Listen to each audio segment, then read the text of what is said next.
Hola, ¿qué tal? Vamos a compartir hoy la siguiente lección, lo que la Biblia enseña acerca de la Biblia. Es una lección muy interesante, ojalá que les parezca así. La primera pregunta dice, ¿quién inspiró las Sagradas Escrituras? La respuesta la encontramos en 2 de Timoteo capítulo 3, versículo 16. Dice así: Toda la escritura es inspirada por Dios y útil para enseñar, para redarguir, para corregir, para instruir en justicia. Y el versículo 17 dice, a fin de que el hombre de Dios sea perfecto, enteramente preparado para toda buena obra. Hermanos, aquí nos está diciendo la palabra de Dios que la Biblia fue inspirada por Dios. Dice, toda la escritura es inspirada por Dios. Y quiero decirles que cuando San Pablo escribió Segunda de Timoteo, pues la Biblia no existía como la conocemos hoy. La Biblia solamente, o la parte de la Biblia que existía, era el Antiguo Testamento. Así que entonces solamente existía esta parte de acá. Y entonces cuando Pablo dice que toda la escritura es inspirada, se está refiriendo realmente al Antiguo Testamento. Pero ahora, como conocemos la palabra de Dios completa con los 66 libros, ahora sabemos que toda la escritura es inspirada por Dios y es útil para corregir, para redarguir, para instruir en justicia, a fin de que el hombre esté preparado para toda buena obra.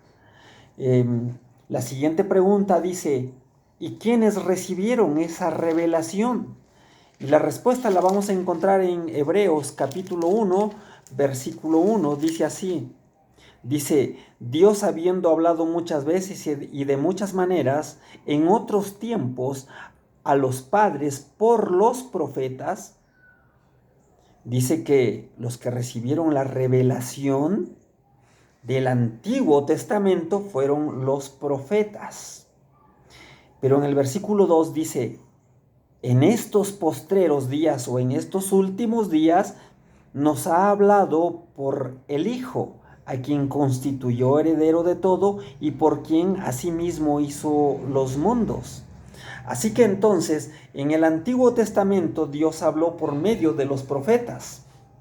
Y cuando Pablo escribe Hebreos, a los hebreos, dice que en estos últimos tiempos, en los tiempos de Pablo, Dios habló directamente por medio de su Hijo, por medio de Jesucristo. Así que imagínense ustedes qué poder tienen las Escrituras. Esta lección es muy extensa, es muy hermosa. Espero darme a entender. Espero que podamos ser bendecidos con esta lección, porque esta lección es básica. Nosotros debemos creer que la palabra de Dios, que la Biblia es palabra de Dios, y así podremos avanzar en las siguientes lecciones, porque si no creemos en la veracidad y en la infalibilidad de la Biblia, pues entonces vamos a tener en tela de juicio muchas cosas. Pero si nosotros estamos seguros que la Biblia es palabra de Dios, entonces vamos a aceptar lo que está escrito. Así que entonces, miren, hermanos, vamos a pasar a la siguiente parte que dice la Biblia como fuente de soluciones. ¿Con qué podemos comparar la palabra de Dios? Y la respuesta la vamos a encontrar en el Salmo 119, versículo 105. Dice así, lámpara es a mis pies tu palabra y lumbrera a mi camino. ¿Con qué se puede comparar la palabra de Dios? Con una lámpara, dice. Con una lámpara podemos comparar la palabra de Dios. ¿Por qué con una lámpara? Bueno, pues si nosotros vamos en un camino en la oscuridad y nos llevamos una lámpara, entonces vamos a tientas, vamos en peligro porque podemos caer, podemos tropezar, podemos irnos en un agujero, en una coladera, nos podemos herir por ir en la oscuridad. En la vida espiritual sucede lo mismo. Cuando andamos sin luz, cuando no tenemos esa lámpara que es la palabra de Dios, nuestra mente está entenebrecida. ¿Y cuántas veces nosotros le hemos hecho daño a nuestra familia, a nuestra esposa, a nuestros hijos, a nuestros padres? Porque no vemos, porque hay oscuridad en mi mente. Entonces necesitamos la lámpara. Nada más tantito quiero tocar este punto que es muy interesante. Hubo un tiempo en que en todo el mundo se prohibió estudiar la Biblia.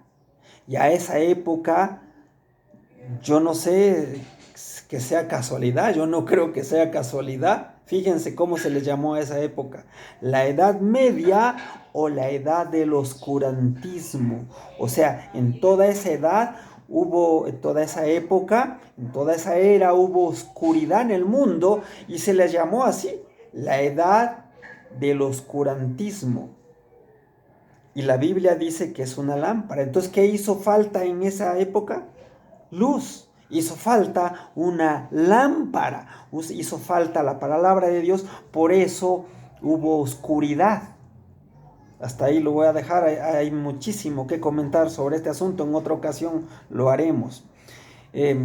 La siguiente pregunta dice: ¿qué beneficios proporciona estudiar la Biblia? ¿Qué beneficios me podría proporcionar a mí estudiar la Biblia?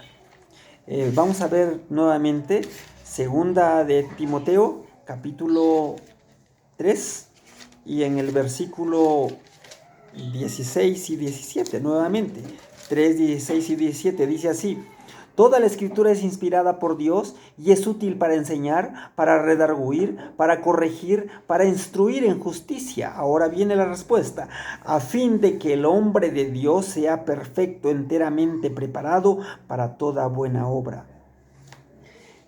¿Qué beneficio nos proporciona leer la palabra de Dios?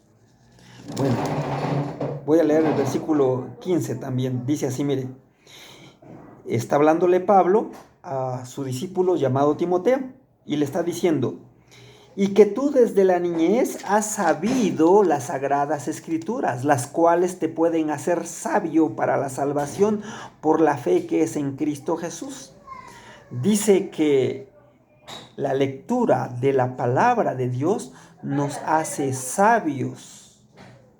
Y ahora quiero decirles que una cosa es ser sabio, otra cosa es ser inteligente y otra cosa es ser listo.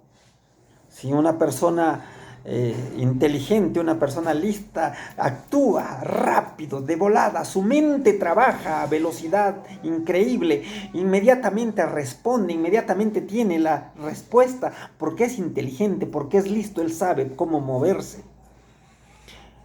Pero una persona sabia, entonces, ¿cómo es? Una persona sabia sabe discernir entre lo que es bueno y lo que es malo.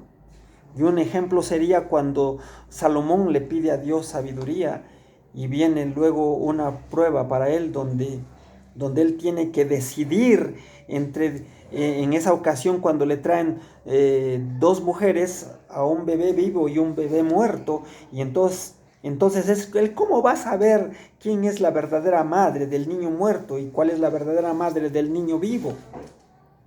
Pero Dios le dio la inteligencia, le dio la sabiduría, para discernir. Y entonces él dice, las dos madres están diciendo: el niño vivo es mío. Las dos decían lo mismo. Y una de ellas decía: no, el niño muerto es tuyo, el niño vivo es mío. Y la otra decía: no, el niño vivo es mío. Y así. Y entonces, ¿cómo iba a ser Salomón? No había en aquel tiempo pruebas de ADN. Entonces, ¿cómo le hace para saber quién es la verdadera madre del niño vivo? Y entonces le dice a un soldado: tráeme una espada. Y le dice: parte al niño en dos y dale la mitad a cada quien. Esa era una buena solución. Pero entonces la que no era la madre dijo: sí, pártanlo en dos y denos la mitad a cada quien. Y la verdadera madre dijo: no, déjenselo a ella, pero no le hagan daño al niño. Y Salomón dijo: ella es la madre, porque una madre está dispuesta a cualquier cosa antes que ver o hacerle un mal a su hijo. Así que entonces Dios le dio sabiduría. Por eso dice aquí que Dios nos hace sabios para la salvación. ¿Qué otro beneficio podemos obtener de leer la Biblia? Romanos 15:4. Miren lo que dice en Romanos 15:4. Vamos a leer en este texto de Romanos 15:4. Dice así. Dice así. Miren, porque las cosas que se escribieron antes para nuestra enseñanza se escribieron a fin de que por la paciencia y la consolación de las escrituras tengamos esperanza. O sea, todo lo que se escribió antes es para que tengamos consolación, es para que tengamos esperanza. ¿En qué sentido? Cuando yo leo la Biblia, yo encuentro a hombres como yo en la Biblia, hombres malvados, perversos, incrédulos, hombres que no querían saber nada de Dios, hombres que eran tremendos, que robaban, mataban, asesinaban, violaban, hombres de lo peor. Y la Biblia no esconde nada de eso, la Biblia muestra cómo eran esos hombres. Pero cuando tuvieron un encuentro con Dios, cambiaron. Hasta el nombre les cambió Dios. Por ejemplo, a Jacob después se llamó Israel. Por ejemplo, a Abraham después se llamó Abraham. O sea, les cambia la naturaleza, les cambia la esencia y les cambia hasta el nombre. Entonces, cuando yo leo el Antiguo Testamento, también yo tengo esperanza. Porque a pesar de lo que yo soy, de lo que tú eres, hay esperanza, porque dice que para eso se escribió, para que yo tenga consuelo y esperanza de que por muy profundo que hayamos caído, Dios nos puede levantar. Tenemos consuelo y esperanza. ¿Cuánto tiempo durará la palabra de Dios? Esa es otra pregunta. ¿Cuánto tiempo durará la palabra de Dios? Isaías 40 y versículo 8. Isaías 40 y versículo 8 dice así. Dice en el versículo 8 del capítulo 40, dice así: sécase la hierba, marchítase la flor, mas la palabra de Dios nuestro permanece para siempre. La palabra de Dios permanece para siempre. La palabra de Dios es eterna.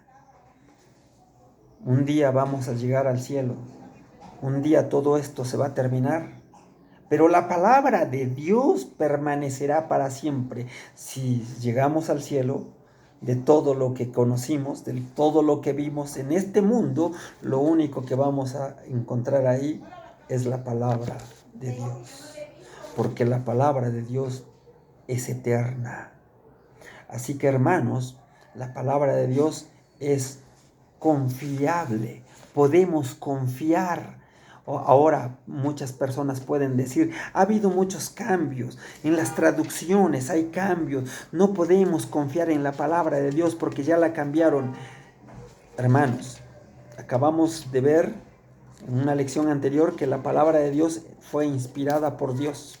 Y puede ser que ya esté cambiada, puede ser que algunos versículos, puede ser que le cambiaron, puede ser. Lo que es inspirado no son las palabras. Lo que fue inspirado fue el mensaje que viene en la palabra de Dios. Y ahora, más que nunca, nosotros no necesitamos tanto un libro inspirado, sino que cuando leamos este libro, tengamos la conciencia de que el mensaje es inspirado y que nosotros necesitamos la inspiración de Dios para entenderlo. Y Dios, a pesar de que si le han hecho cambios, a pesar de las manos que ha metido el hombre, todavía podemos encontrar la verdad en este libro. Dice en Mateo 25:35, dice...